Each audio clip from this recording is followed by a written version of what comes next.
This video is going to show you how to release the psoas muscle, the big, mean, angry hip flexor in the front of the body that can cause a ton of lower back pain when tight. So this muscle actually connects from the top of your leg through your guts to the lower back. So when it gets tight, when you sit all day, it gets short, it pulls directly on your lumbar vertebrae. So some people will wonder, oh, if my back hurts, why am I going to work the front of the body? Why the hip flexors? It's because that's where they're connected, and that's where they pull. That's where they impinge nerves.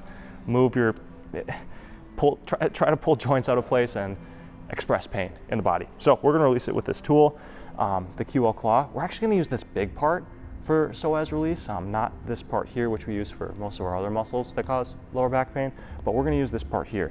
And I'm also going to use a weight to boost it up because some people will need that. To start, don't use this. You can also use a book. That's probably, more people probably have books laying around than weights, but that's gonna help boost it up a little bit so we can get more pressure, especially if you have a little bit of a belly.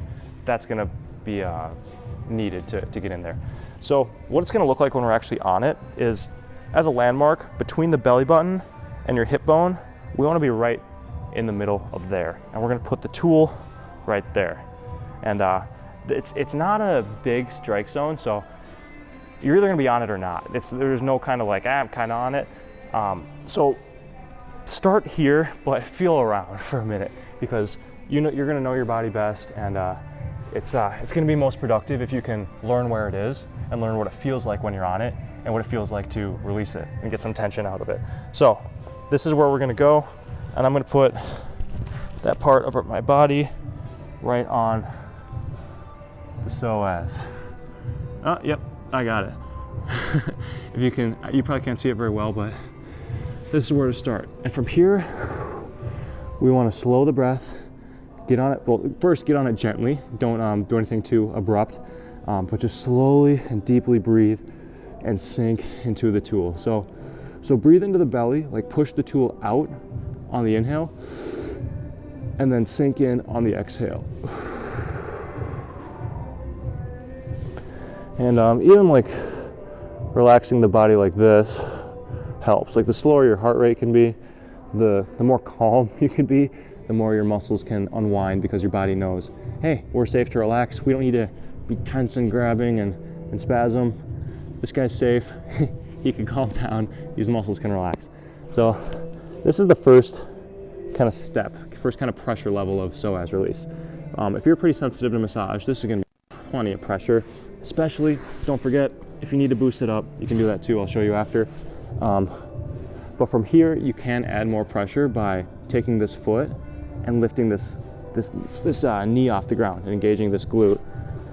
So this is going to put more pressure into the psoas, and it's going to help it turn off, because the glutes and the hip flexors, just like the triceps and biceps, are antagonist muscles. So tricep turns on, bicep relaxes, glute turns on, hip flexors, including psoas, which is your biggest hip flexor, relaxes. And then the last thing you can kind of do for pressure is winging out this opposite side leg. That's just gonna tilt more of your body weight into it. And this is plenty of pressure for me. So I'm just doing my best to breathe into it, let gravity, my body weight do the work. Some people like kind of wiggling around, moving north, south, east, west, around the tool. Do whatever feels comfortable. Most important thing is that you're on it. And if you need more pressure, slide something under it, boost it up a little, especially, like I said, if you have a little bit of a belly, you might just need to, it might take more pressure to get through, to get in there. And you might find that really nice.